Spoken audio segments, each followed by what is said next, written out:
Hi YouTube, here's a dirty Tesla car that needs to be washed.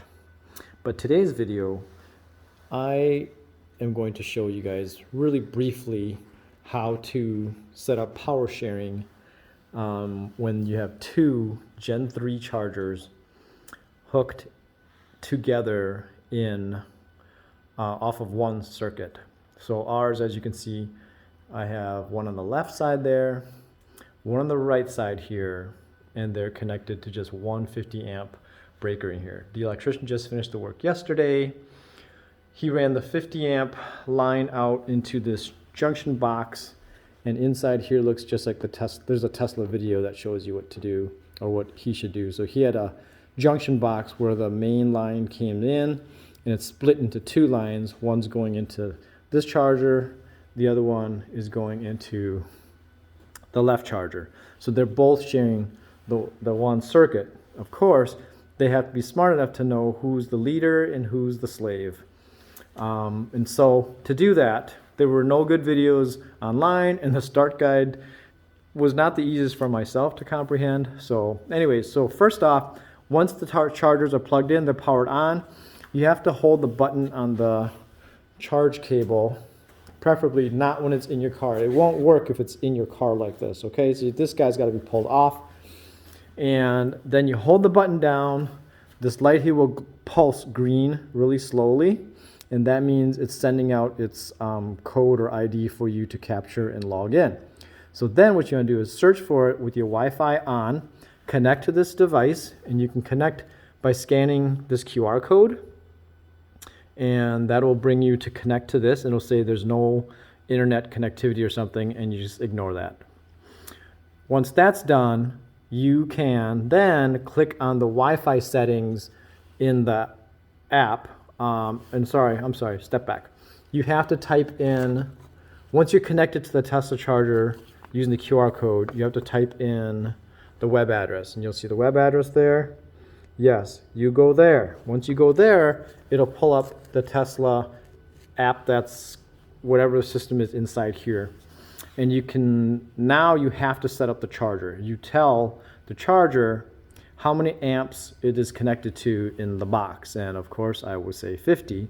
When I say 50, it'll downgrade how much maximum amperage it could charge at, which is 40. Once you do that, the charger, I believe, is probably operational. Don't quote me on that. But you have to do more than that. So you have to connect to the Wi-Fi of your house. So if you scroll down in the app a little bit, there's going to be a spot where you connect the Wi-Fi. You type in your Wi-Fi SSID in the house, put in the password. Voila, the Tesla charger is connected to your home internet. Now you can do the software update. Once you do that software update, you are golden, and you should be able to use your charger in your car. Now, you should disconnect from that charger, and then you'll have to go over to this guy here and do the same thing. You will power cycle this guy with this button, and the green button, as you can see, I just finished this, so I'm so excited I thought I would do the video. So this guy's still going. It pulses for at least 15 minutes, I think. It seems like it's a lot longer though, so it might be more. But the manual says 15 minutes. So once it pulsed again, I connected to this charger. And then when I connect to this charger, immediately I connect to the Wi-Fi. It went on the internet, it did the software update, and then I set the amperage in here also.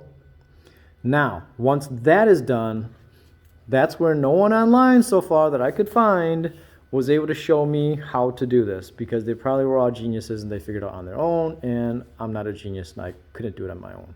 Well, take it back. I did do it on my own. So now, once they're both set up and ready to go, you can use the power sharing feature. So that's all the way towards the bottom. And before you do the power sharing feature, you have to add wall connector to the network. Both of these have to be on the same Wi-Fi network.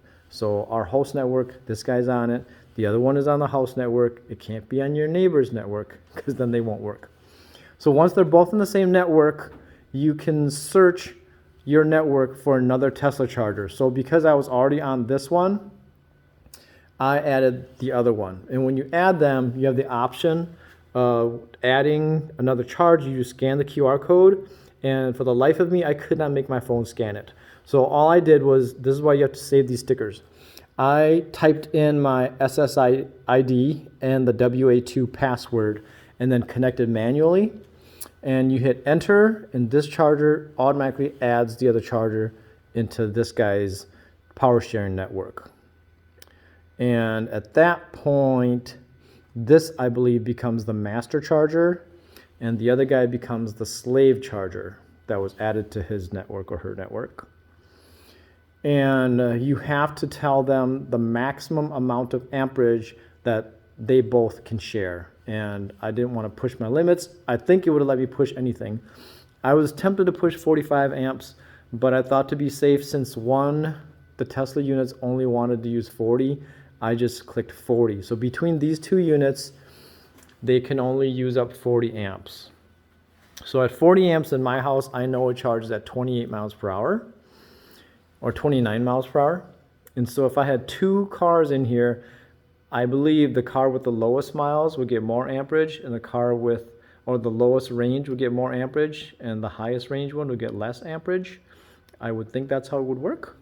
But anyhow, you type that in, and then all of a sudden you go back out. Your power sharing network shows that there's one network, and there's Tesla Charger 1 and Tesla Charger 2 underneath it. And you can see really cool statistics as far as how much each charger is drawing in amperage and how fast they're charging at. So I thought this was pretty cool. I tested it right away, and I'm sorry I'm not tech savvy enough to show you guys what the screenshots look like, but I guess in my next job, maybe I could become a serious YouTuber and start doing those fancy videos like everyone else does. But again, you can comment below and ask me questions right now while it's still fresh in my head so I can help you. But it was kind of frustrating. It did take me a little bit to figure it out, but I was able to. So if I can do it, you guys can do it. Thanks for watching.